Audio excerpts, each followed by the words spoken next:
Hi, good evening everyone, and welcome to tonight's lecture. I'd also like to welcome Laleh Khalli, who is here from SOAS at the University of London, where she is Senior Lecturer in Middle Eastern Politics. A special thank you to those of you who've been following the programme returning. I can see some familiar faces. I think yesterday's discussion certainly proved the need to unpack and explore some of the context that surrounds the Common Assembly exhibition upstairs. I have actually this evening drafted in a little extra expertise from Nottingham Trent University's School of Arts and Humanities in the form of Anna Ball, who is a lecturer in English, but one that specialises in Palestinian literature and film, and it's a subject that she's been researching in some depth, so she's very familiar with Laleh Khalli's work, and so she's going to provide a more detailed introduction and also lead on the questions. So I'm going to pass on the chain of introductions to Anna. Thanks very much, Anna.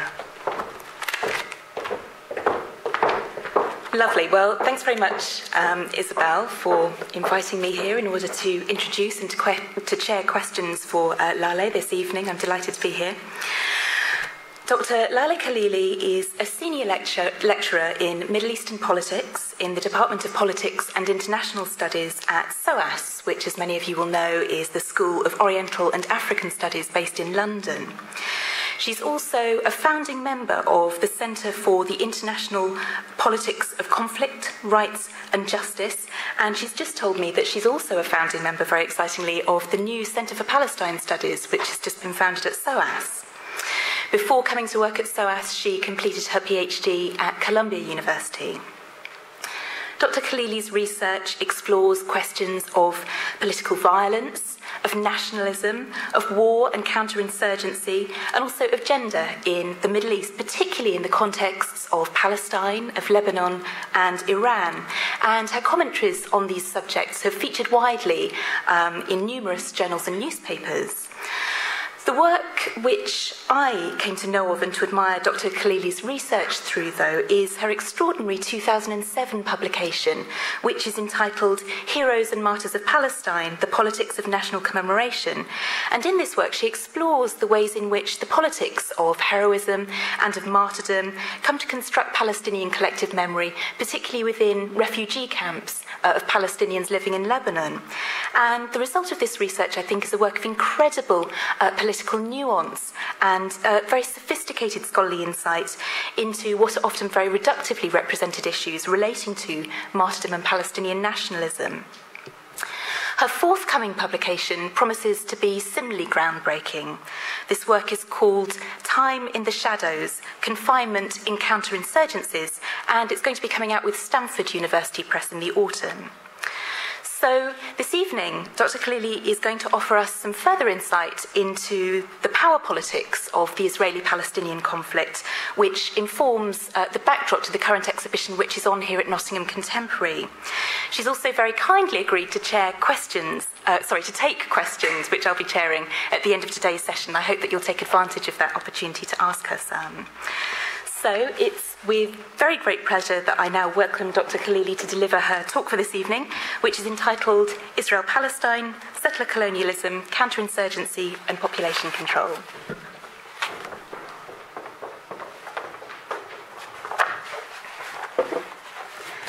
First of all, thank you very much for coming here tonight. I'm very grateful to see such a full room. I'm also very grateful to Nottingham Contemporary and Isabel and to Dr. Ball, to Anna, for introducing me and for inviting me here. I also want to apologize if I look like I'm sucking on something. I'm not being rude. I've got a couple of very gorgeous little germ factories at home, and I've managed to catch whatever it is they bring home from the childminder. So I'm a little bit coldy and I have to take this in order for my voice not to give. All right. Israel-Palestine, settler colonialism, counterinsurgency, and population control.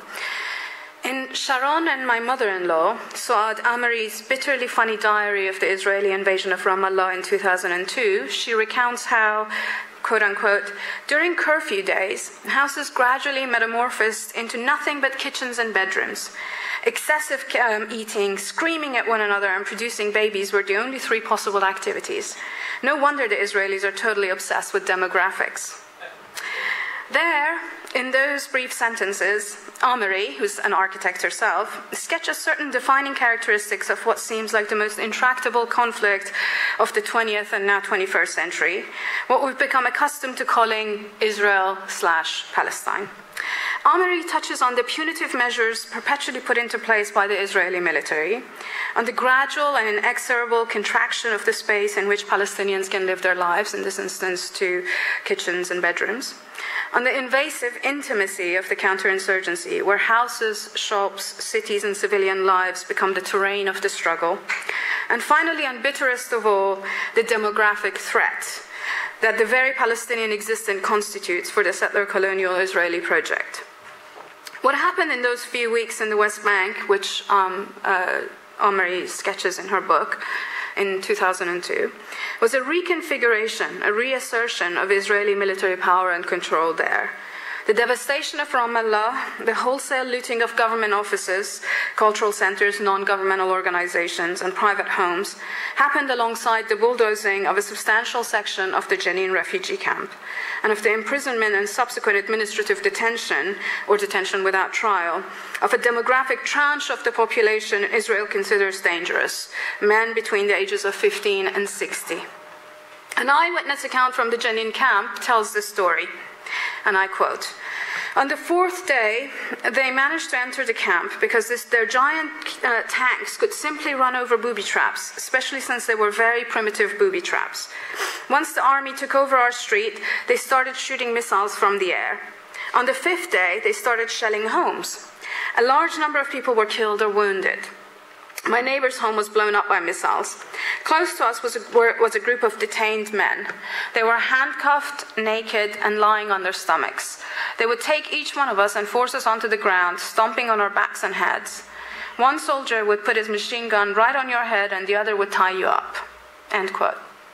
But what happened in Jenin and Ramallah, Tulkarm and Nablus and countless other villages and towns in the West Bank was not a novel phenomenon. What I hope to do here, in the time allotted to me, is not a wholesale chronicle of the history of Israel-Palestine. That would be far too boring and too much of history as one thing after another. Rather, I want to reflect on Israeli settler colonialism and the ways in which it has been maintained by a regime of counterinsurgency that has been in effect in different parts of historic Palestine at different times. This regime of counterinsurgency has entailed a broad spectrum of forms of population control, surveillance, punishment, coercion, and violence. So with settler colonialism. The settler colonial project that gave birth to Israel was from the very beginning envisioned as a strategic beachhead for European colonization. Or in the words of the father of Zionism, Theodor Herzl, a portion, and I quote, "a portion of the ramparts of Europe against Asia, an outpost of civilization as opposed to barbarism." End quote. As in all settler colonial projects, the object of desire was the land, the territory, rather than the people upon it. This centrality of the territory to settler colonialism largely explains the intensity of militarization of the settlement project. In a sense, the settlers see the autochthonous inhabitants as a direct threat to be removed. Now, this in places in successful settler colonial projects like the Americas or Australia has translated into an extermination of the population. In the case of Israel, it has not been extermination, but rather expulsion, which has been used. And the extant inhabitants cannot but see the settlers as invaders and occupiers. This zero-sum sense of struggle over the territory also informs Israeli self-mythologization and practice. Of the settler with a gun in one hand and the plow in the other, of the tower and stockade style of settlements first established long before 1948 and now replicated in modified form throughout the West Bank. The settlement was never only about holding on to the land. It was also meant to act as a strategic military asset wherever established. Frontier settlements in Israel have always been intended to compensate for, and I quote, "a lack of strategic depth." in projected conventional warfare against neighboring countries' militaries, but also to have, and I quote, prevented as far as possible fixed national boundaries being imposed on the national home and expand the territory of the Jewish state. This is a quote from David Ben-Gurion. Settlements, they have also served very specific counterinsurgency functions. The famous Israeli general Yigal Allon, whose plans for the settlement of West Bank were inspired by his presence at the establishment of the pre-1948 settlements, would claim that settling the West Bank was, and I quote, one of the weapons of our national revival movement, end quote. And Shlomo Gazit, a former military governor of West Bank, writes that settlements not only serve the military strategic function of capturing land, fixing borders, occupying strategic hilltops and lookouts, and creating facts on the ground, as set out by Allon. Also, their construction was also based on, and I quote, based on the desire to punish or deter the local population through the message that acts of violent resistance would be punished by building Israeli settlements, thereby decreasing the amount of land open to discussion or bargaining, end quote. Now, this dual use of settlement, on the one hand, of establishing beachheads on the land, and on the other hand, acting as a kind of a military asset in both conventional and unconventional warfare, meant that from the very beginning, a regime of counterinsurgency was needed to enforce and protect the settlements. Counterinsurgency is often defined as a set of military activities deployed by a more powerful conventional military against unconventional combatants or guerrillas. What distinguishes counterinsurgency from conventional warfare is the extent of the counterinsurgent military's focus on civilians, not only as collateral to the actual fighting, but also as actual focus of warfare. It's now a cliché of counterinsurgency theorizing, to quote Mao Zedong. He wrote a text called On Guerrilla Warfare, in which he argued that the best way to conduct guerrilla operations behind enemy lines was to fortify, and I quote, the relationship that should exist between the people and the troops, the guerrilla troops. The former may be likened to water, the latter to the fish who inhabit it. Counterinsurgents of all sorts constantly quote Mao. And the counterinsurgency response to this kind of a Maoist edict has been to drain the pond, as they say. Here, the pond being the water, being the population, the civilian who is seen to support, whether logistically, politically, or morally, the insurgent, has to be persuaded or coerced into acquiescing with the counterinsurgent. And as such, counterinsurgencies in both doctrine and practice are almost always about the civilian population rather than about the guerrillas. In Israeli counterinsurgency military technique, in Israel, counterinsurgency military techniques are now fully embedded in the practices of the state. A settler colonial form of warfare depends on destroying both the military and social capabilities of the adversary at any cost, where the expulsion or destruction of the enemy are seen as the more desirable alternatives to having to rule a subjugated population directly. The Israeli military doctrine writers have argued that, and I quote directly from texts of theirs, people living close to terrorist infrastructure and who back or tolerate terrorist operations must anticipate Israeli counter-terror attacks. According to Israeli policymakers, the risk of collateral damage would possibly weaken the civilian population's desire to shelter, collaborate with terrorists, or even tolerate the presence of terrorist organizations within their communities. So you hit the civilians to make it too costly for them to support the terrorist or the insurgent or the guerrilla. Notably, the military imperative seems to suit the fundamental exigencies of settler colonialism project as a whole. In the case of Israel, so well articulated in the writings of an early revisionist Zionist, Zev Jabotinsky.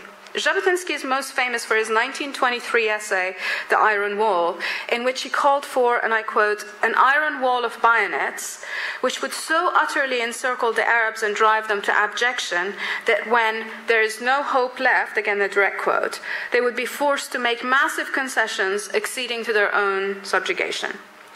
Given this interfusion of counterinsurgency technique and political practice, it is not surprising then that counterinsurgency tactics deployed in times of occupation have also been applied to Palestinian citizens within Israel during peacetime. or that the legal mechanisms regulating Palestinian lives are those that originally were devised as part of British colonial emergency measures in Palestine. There's a nice transference of British colonial legal measures to Israel. Many of Israel's emergency regulations and laws are originally the British laws which were adopted wholesale in 1948 upon the birth of the state. For example, the rules under which Palestinians are held in administrative detention without trial are only marginally modified versions of the punitive detention laws the British used in the 1930s. Along with techniques of collective punishment, these laws were first applied to Palestinians remaining within the border of the nascent state of Israel between 1948 and 1966, and later to the Palestinian populations of the occupied Palestinian territories from 1967 onwards. Throughout the period of Israel's military administration of Palestinians remaining within the 1949 armistice line, so between 1948 and 1966, the Palestinians who were still within the border of the new state of Israel were subjected to these kinds of emergency laws. The counterinsurgency methods of control were always used as preemptive measures. I'm going to quote a number of different kinds of articles of the regulations that were applied to these Palestinians. For example, there was Article 109, which was the decision to enforce restrictions on movement. Article 110, which was police supervision of Palestinian civilian villages. Administrative detention measures, which was Article 111. Curfew measures, which was Article 124. Closed areas and travel permits, which was Article 125. Weapons licenses, which was Article 137. And all of these were left. This is for civilian populations, unarmed populations remaining within the state of Israel, Palestinian civilian populations. The determination of all of these measures was left to the military governor, who would impose them under Article 108 at any time he considered it necessary for securing the public safety, and I quote, the defense of Israel, the maintenance of public order, or the suppression of mutiny, rebellion, or riot, end quote. In this period, between 1948 and 1966, military administrators applied collective punishment to whole communities inside the Green Line in order to neutralize even the mildest of intransigence. Curfews were used extensively, and in one notorious instance, in 1956, 41 villagers of Kafar Qasim, 16 of them being below the age of 17, were returning from their fields after a curfew that had been only announced hours before, and of which they were not aware. These 41 villagers were killed en masse. Temporary residence cards were made compulsory not only in order to obtain work permits, but also even to secure one's place of residence and travel passes necessary for leaving that place, allowing the Israeli state and military to keep track of all Palestinian troublemakers. I need to again insist, this is not about Palestinians in the West Bank. These were Palestinians that remained inside Israel. Divide and rule methods were deployed whereby the Israeli military recruited members of Druze, Circassian, and Bedouin communities to police other Palestinians. Sweeps and detentions were used both to demonstratively keep Palestinians in their place and also as means of gathering yet more Palestinians to be expelled. Even after military administration was rescinded in 1966, administrative detention of Palestinian citizens of Israel continued. Since 1967, and especially with the two Palestinian intifadas, intifada meaning uprising, between 1987 and 1991, and then again after 2000, the counterinsurgency methods of the Israeli state, and in particular its use of collective punishment against civilians as deterrence, have become more kinetic in practice. Militaries use the word kinetic to indicate using firepower. Mass detention without trial have been used so extensively, in particular during the Palestinian intifadas, that nearly half of all Palestinian men in the occupied territories have been detained at one time or another. Laws, including some 2,500 military regulations for Palestinians in the occupied territories, have served military power, and almost all detainees have been tried through military courts. In many instances, detainees have been simply deported. Curfews and closures have been frequently used as methods of control, and for example, in 1988, during the First Intifada, 1,600 curfews were imposed throughout the occupied territories, and the number of curfew days exceeded normal uncurfewed ones. The Israeli state has used house demolitions in Jerusalem ostensibly for city planning purposes, and in the occupied territories as a form of collective punishment against families of Palestinian combatants. In 2002-2003, the period which Suad Amri writes her Sharon and mother-in-law diary about, during the Second Intifada, intensely restrictive internal closure rules facilitated Israeli military control over the movement of civilians in the West Bank, detention of tens of thousands of civilians, and continued expropriation of their land. During military operations, the Israeli military has extensively used hostage and human shields, even after Israeli courts have explicitly ruled against this practice.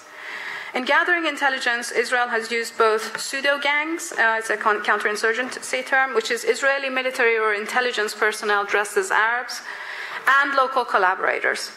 Additionally, disruption of everyday life of ordinary Palestinians is used not only punitively, but routinized as part of military operations. So as a commander, as an Israeli commander testified in court, I quote, "The mission is to try to upset the equilibrium of the neighborhood, village, or particular location to get information, or to cause a hostile entity inside the village to make mistakes as a result or in reaction to actions of our forces, and thus disrupt his activity and expose it. The acts of disruption can be done at a number of levels. The first is entering the village. Jeeps speed to the entrance of the village. Sometimes just entering the village disrupts the perpetrator.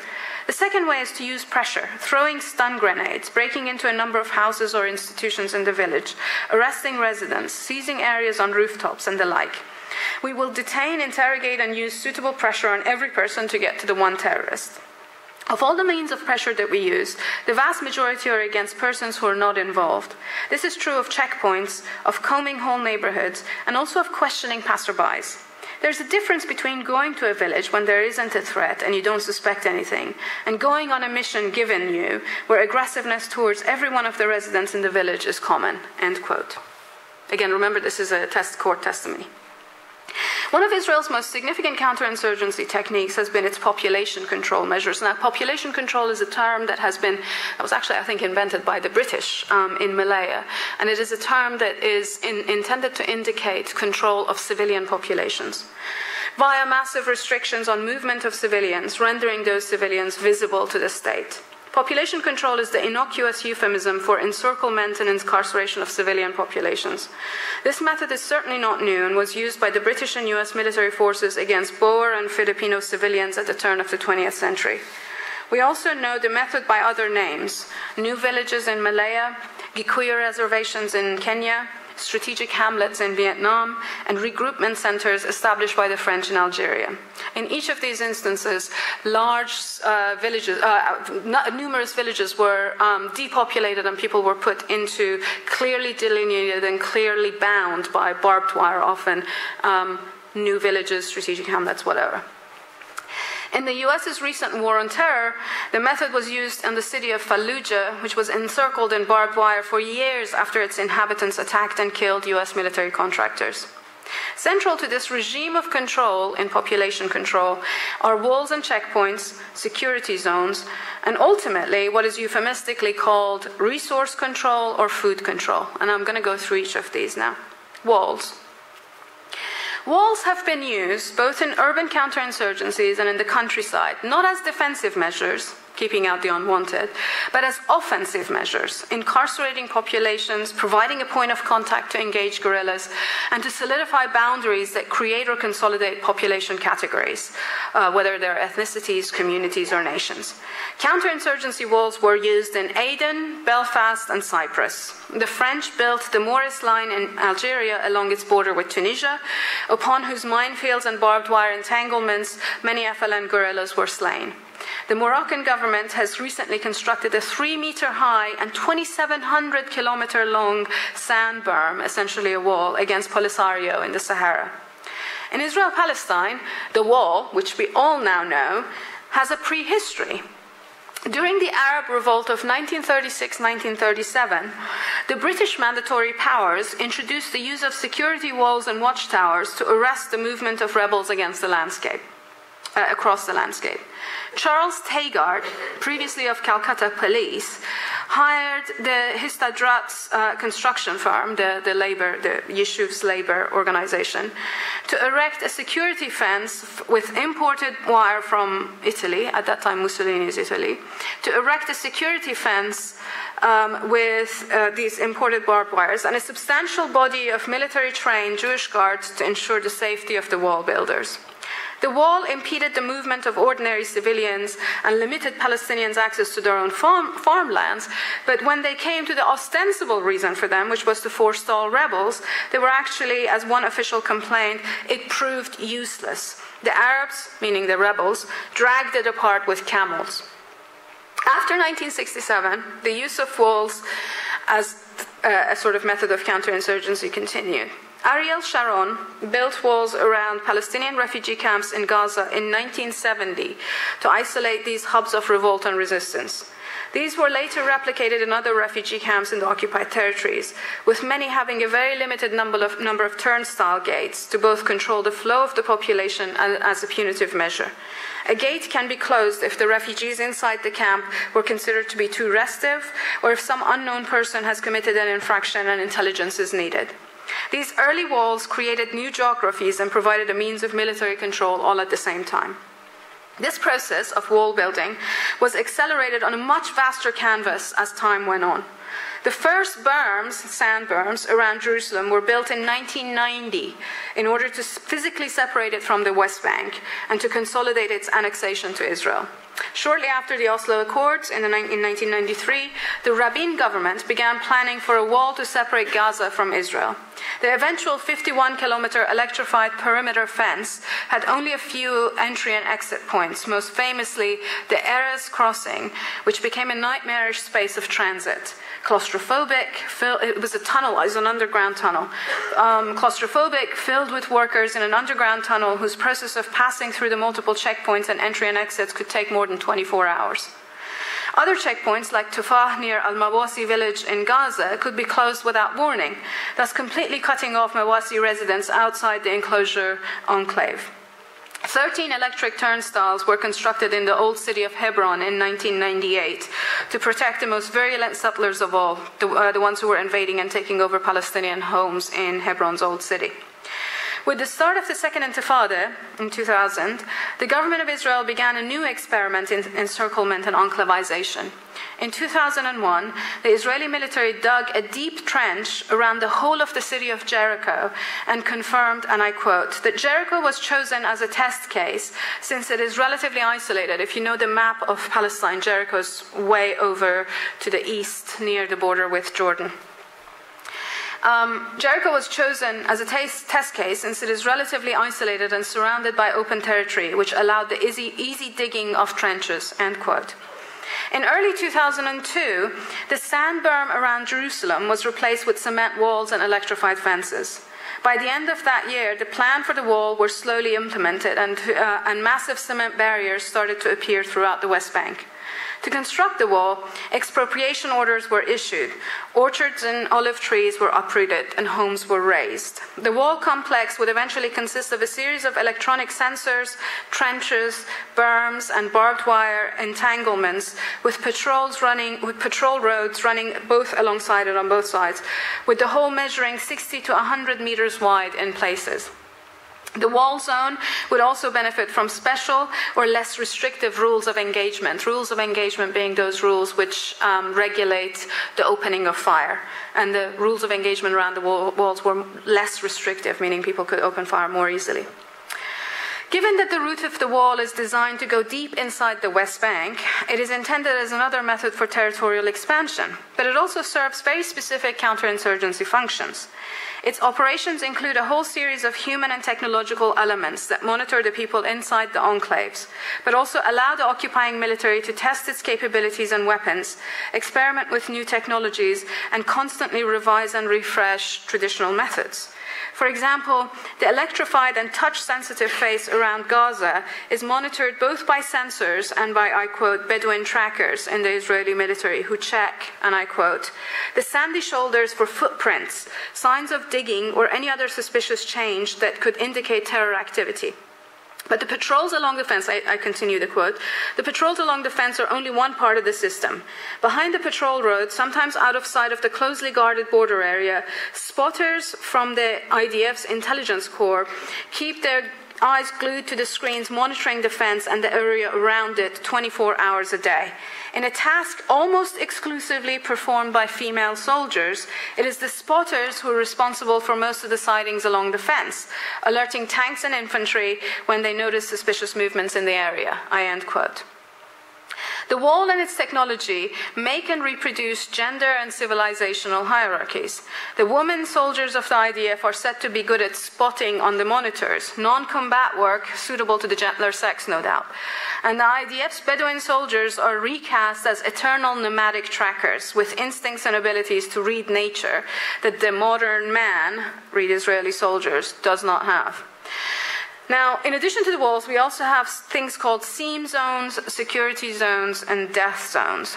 Another Israeli spatial confinement mechanism has been the creation of a variegated landscape of zones, entry to which is unpredictably restricted. These zones have their precedence in the black zones of Malaya, forbidden zones of Algeria, and the free fire zones of Vietnam. Here I delineate 3 Israeli zones: the seam zone, special security zones, and a Gazan death zone. The seam zone is the area of land expropriated for the wall complex.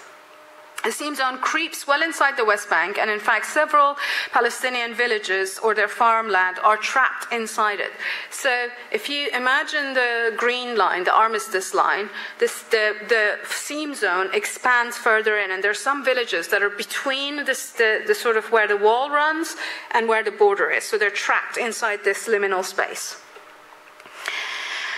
Most significant among these is the Qalqilia area villages and 9,000 acres of their farmland. In October 2003, the head of the Israeli Central Command, General Moshe Kaplinsky, declared that, I quote, no person shall enter or stay in the seam area, and that a person found in the seam area shall be obligated to leave it immediately.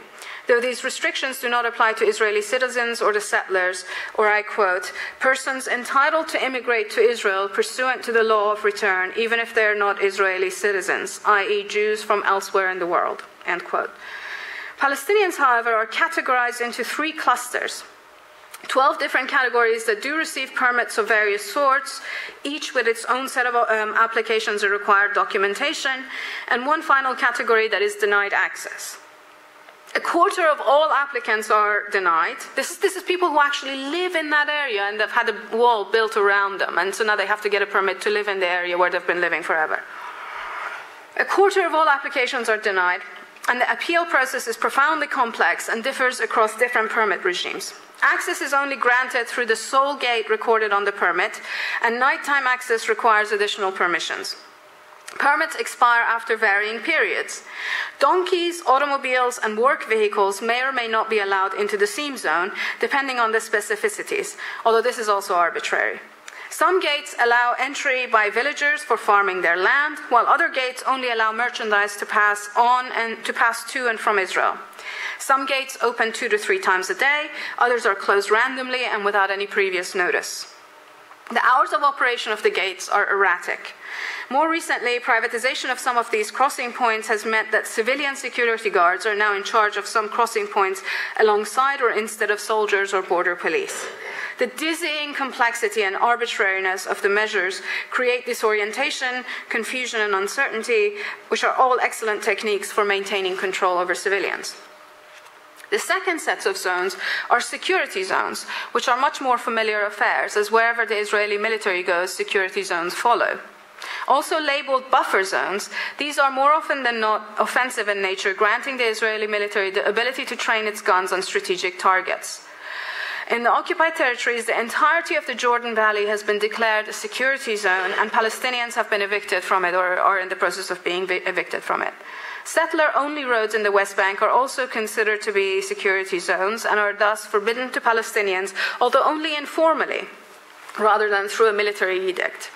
While settlers can travel swiftly and conveniently on these roads from West Bank to inside the Green Line, the Israeli military establishes checkpoints, roadblocks, or patrols to prevent Palestinians from traveling these roads.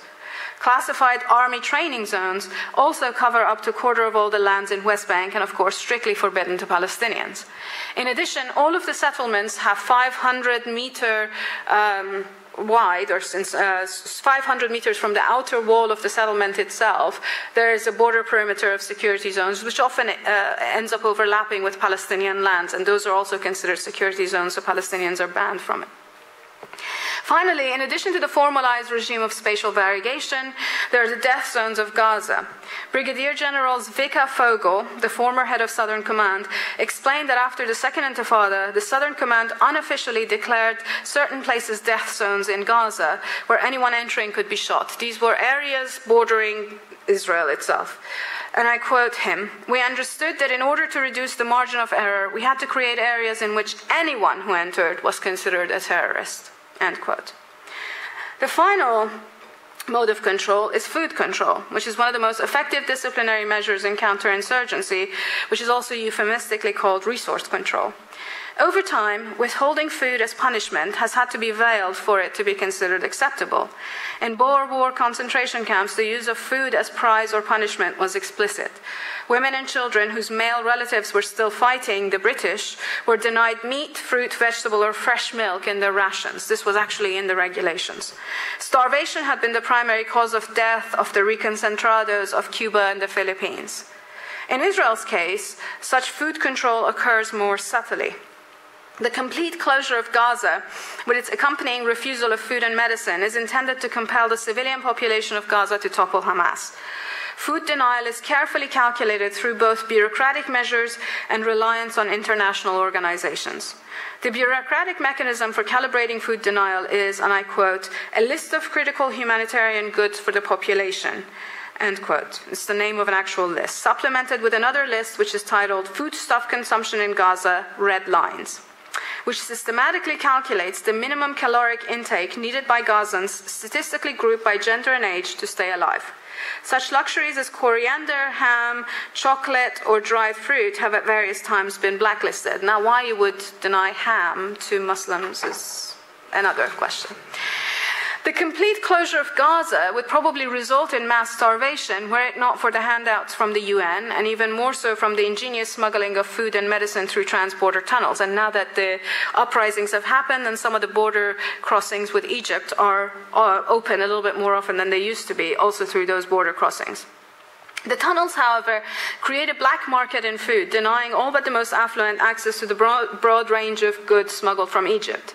An ICRC report from 2009 stated that children in Gaza suffered from massive deficiencies in vitamins A and D and iron, while families without access to fresh food and vegetable had to rely on sugar, cereals, and oil for sustenance. Israel has, as a matter of course and with great indignation, denied that any such food denial operations has been in effect. Amos Gilad, Israeli military intelligence chief, has claimed that Palestinians did not suffer hunger, as, and I quote, "hunger is when people walk around with a swollen belly, collapse, and die." Even as Dov Weissglass, who was an advisor to Ehud Olmert, would joke that, and I quote, "it's like meeting with a dietitian. We need to make sure the Palestinians lose weight, but not starve to death." End quote. Conclusion. In a fascinating coda to his Discipline and Punish, Foucault writes that the disciplinary techniques in modern penal systems failed spectacularly at achieving the reformative function which was supposed to be their aim. And yet, the remedy for failure of the disciplinary technique was a constant reactivation of it as the only means of overcoming their perpetual failure. So the more you failed, the more you did the same things again and again. Much the same can be said of the population control techniques used in successive counterinsurgencies in Palestine. Fences and walls have been torn down or traversed. Collective punishments have had the unintended consequence of creating intransigent popular subjectivities. Cordons and searches have produced, on the one hand, resentful populations, and on the other, more successful insurgent techniques of evasion. And yet every failure has been met with a more determined stance to reproduce more perfectly the very techniques that has failed. constant refinement and reactivation of the processes, of ever more technologically sophisticated identification methods, of increasingly expansive methods of mapping and controlling territories in 3 dimensions, of always more elaborate enticement or ensnarement of collaborators, or ever more baroque punishments of collectives, has been the response to the repeated failures. In the long run, while the colonial occupation forces may have achieved military successes, although even this is doubtful, their broader long-term political victory has been doubtful. However, the programmatic failure has not stopped the strategic deployment of the techniques of counterinsurgency for the production of the civilian, not as collateral, but as a central object of war-making, coercive discipline, and in the last instance, violence. Thank you very much.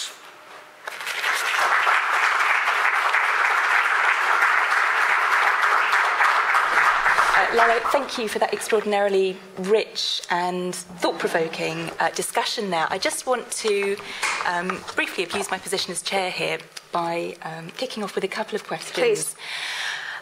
You talked about the extraordinary forms of oppression, domination, control exercised by the Israeli state.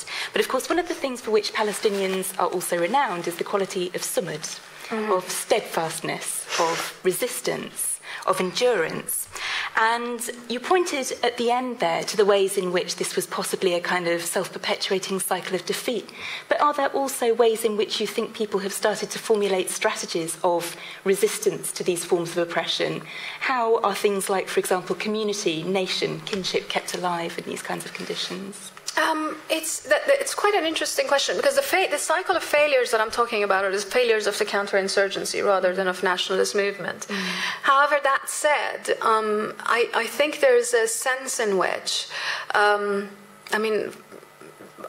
only me, but also friends who spend quite a considerable amount of time in the occupied territories tell us that there's an exhaustion with the old nationalist paradigms, that there's an visceral, affective, emotional attachment to the idea of the Palestinian nation and to the cause, but that people just certainly don't trust the formal parties, whether it be Hamas or Fatah, but also don't trust the old nationalist slogans. And whether or not they...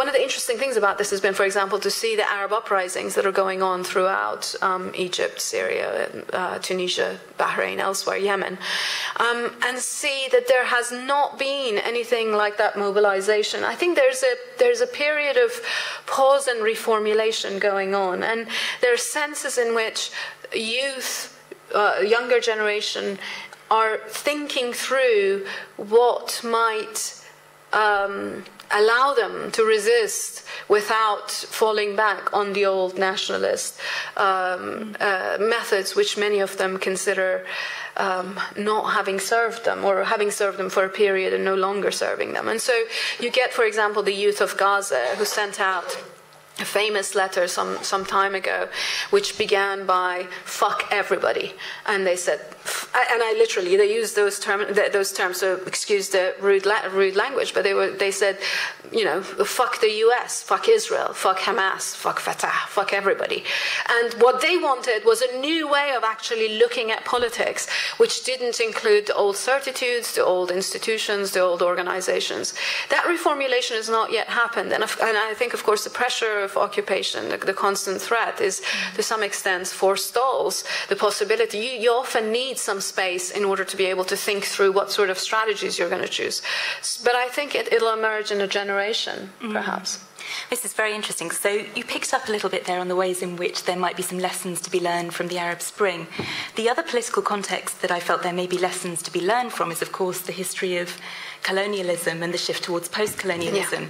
I'm very interested in the way in which you frame Israel as a colonial power, or as a manifestation of settler colonialism, which of course is something which is in some places contested, not universally accepted. I want to ask you therefore about why you feel it's so important to frame Israel as a form of settler colonialism, and what therefore may we have to learn from other kind of anti-colonial struggles, other shifts towards post-coloniality from contexts such as, for example, apartheid South Africa. A really interesting question. I mean, I think most of Almost all literature, almost all academic literature is now in some form of consensus about Israel being a settler colonial project. I think to some extent it's whether in terms of its actual analytics, it's really what is contested is whether the normative value attached to a settler colonial project as having succeeded or not. So, for example, Benny Morris, who started off as a revisionist historian and now he's revised his revisionist position, has argued that indeed Israel was started as a settler colonial project, and where it failed in comparison with other settler colonial projects was that it didn't expel more completely Palestinians out of the territory that it wanted to hold. And it's kind of a pretty radical position, but one which one hears all the time. Now, in terms of what I do, in terms of comparing it with other anti-colonial projects, or anti-colonial movements, what I have read comes from the book, which is about colonial counterinsurgencies. And what I'm interested in is a seemingly contradictory convergence on the one hand of colonial projects, sometimes settler colonial, sometimes not settler colonial, just regular colonial projects, with a more liberal or legal discourse in which not only the occupation of land, but also military practices are justified through a set of legal and moral justifications, often associated with sort of liberal ways of thinking. And this has been something that you run into with the US, certainly with the British process of colonization throughout its long history of imperial rule. And I think that what you get is actually different kinds of resistance, partially because the contexts are so different, and partially because also the intent of counterinsurgents is different in different places. So, for example, what you find is that in the Americas, the US did not need Native American labor, and therefore it pursued exterminationist policies, which you cannot, and also it was because before a language of human rights was articulated that could be expanded to non-white, non-European populations. That just cannot happen today. I mean, one hopes that that cannot happen today, and I think that to some extent, the fact that settler colonialism of 19th or 20th century is going to be simply different than the settler colonialism of the earlier wave is something that also means that resistance to it is going to be different. Mm-hmm. I tend to be very kind of, I want my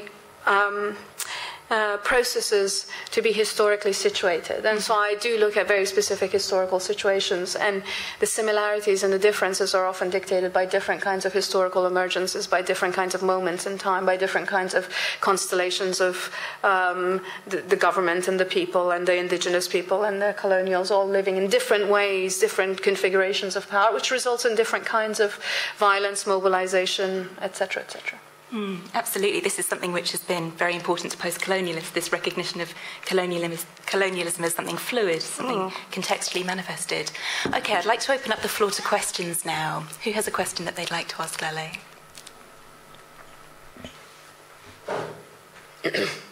Don't be shy. We'll begin with a question at the front here, and then there's one in the second row.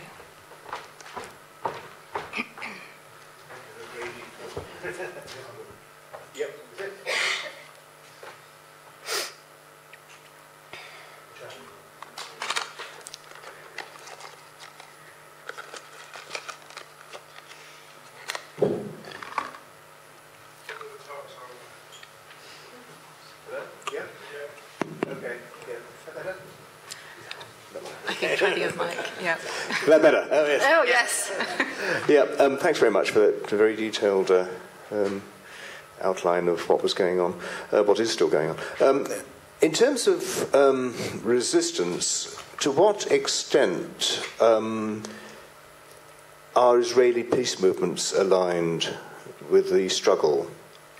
And also, you pointed out that the army often gets hauled before the courts in terms of the judiciary. Yep. How effective is that? Because one thinks again of South Africa. I mean, we hear tales. You know, this is not my point of view, believe me. But anyway, you know, how effective is that? Excellent questions. Okay, so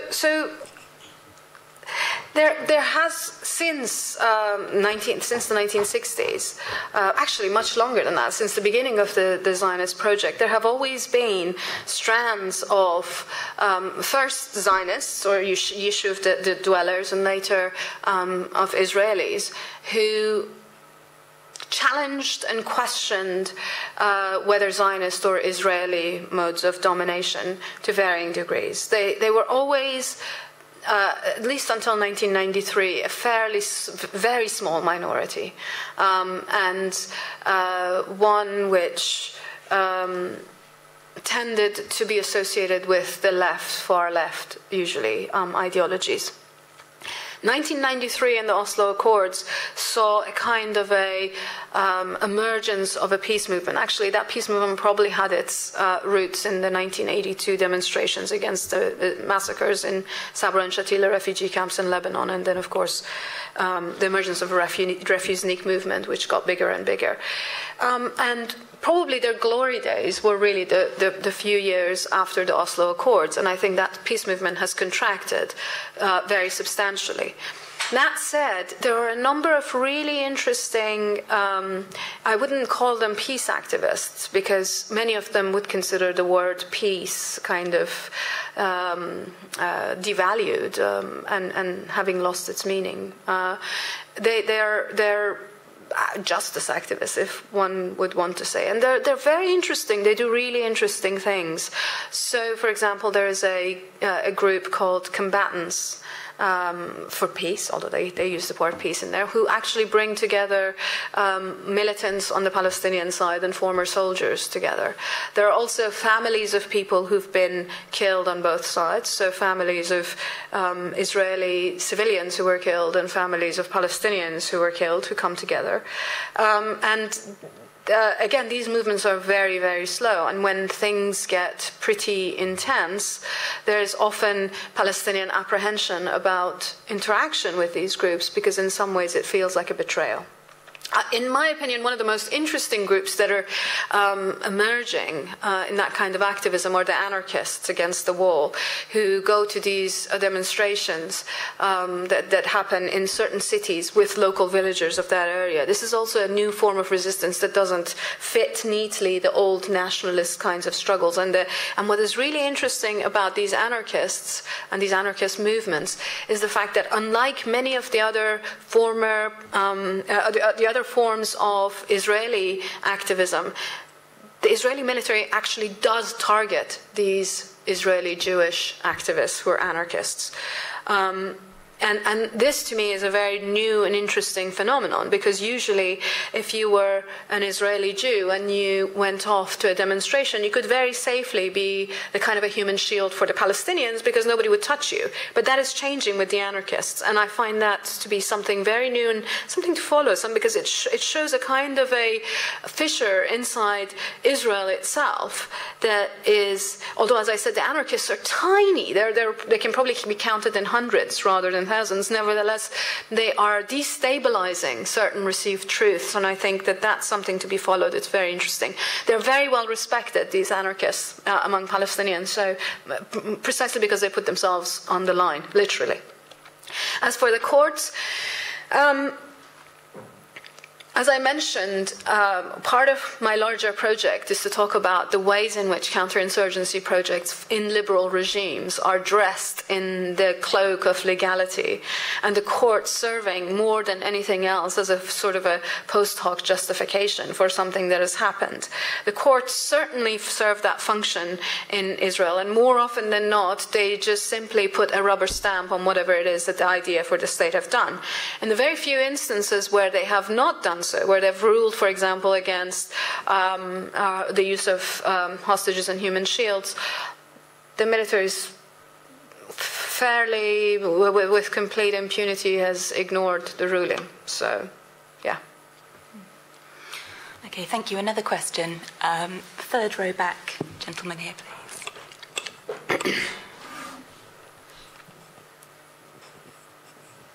Thanks very much for all that that you've covered. My question really is quite a simple one. Mm-hmm. Or at least I think it is.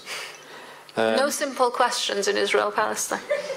Who's in charge over there? Of what? Are we talking the Israeli state, which is under pressure from its Jewish lobby in the US? Or is it the UDF, the IDF, or is it the small minority of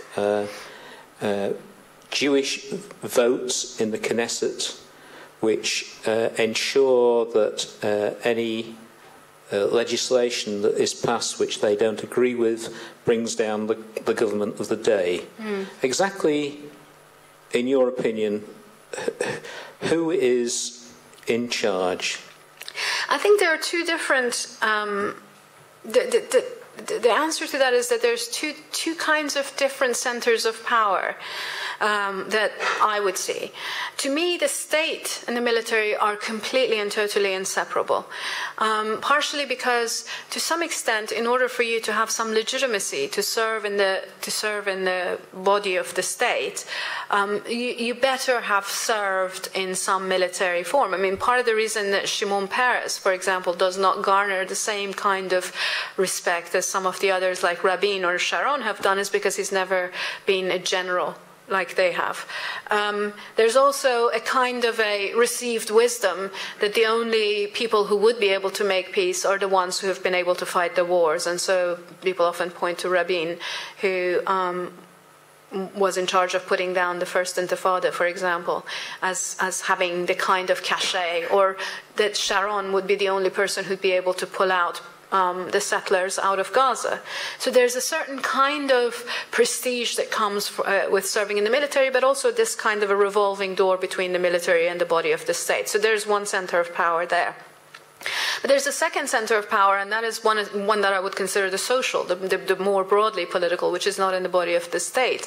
And the way that, unfortunately, one sees the trend going there is towards further conservatism, not in the regular sense, but in the sense of wanting to maintain the status quo as things are right now, to not change things, to not necessarily make any concessions to Palestinians, etc. And part of that comes from a particular kind of intra-Jewish Israeli politics. So the in-migration, for example, of Eastern European, particularly Russian Jews, who tend to come with certain ideas about what Israel should be, and they tend to be very intransigent about the possibility of any kind of deal with Palestinians.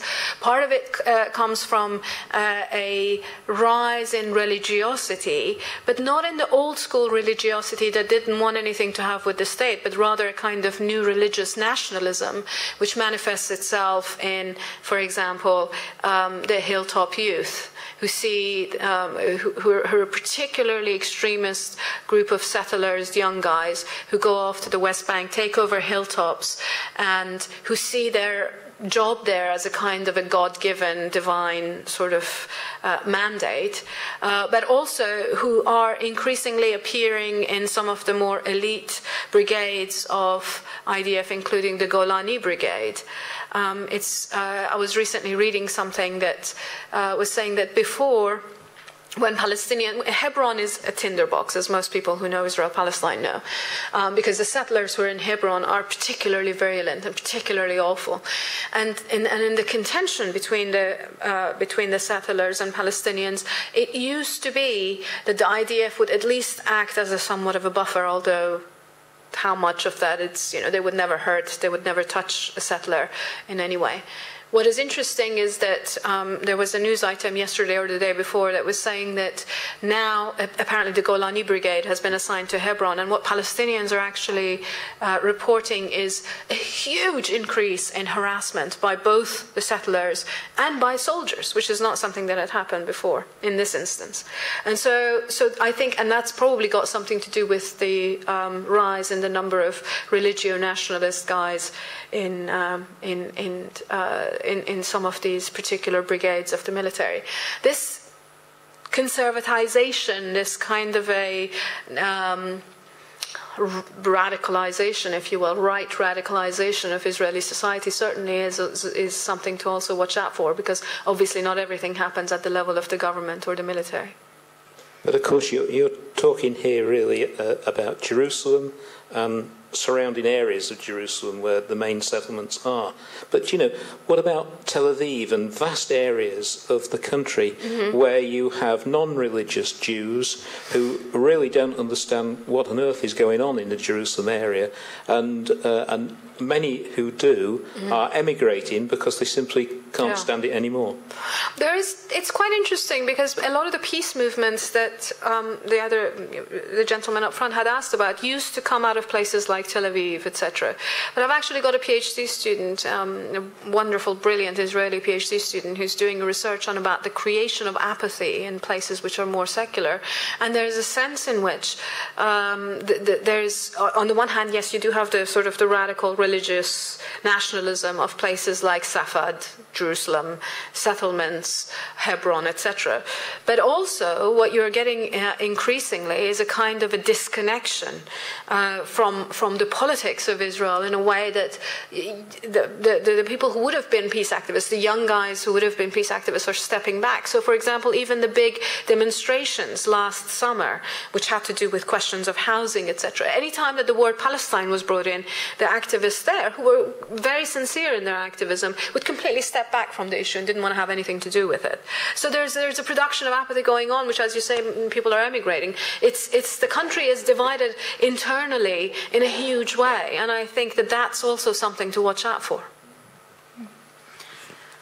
Okay, I think we have time for probably one more question. Yeah, it was heartbreaking to hear all those things that are happening, and it was interesting, you know, as I'm English, British, and part of the dominant culture, which is white and Christian, and that, you know, a lot of those methods had found their precedents in the colonisation that's been carried out.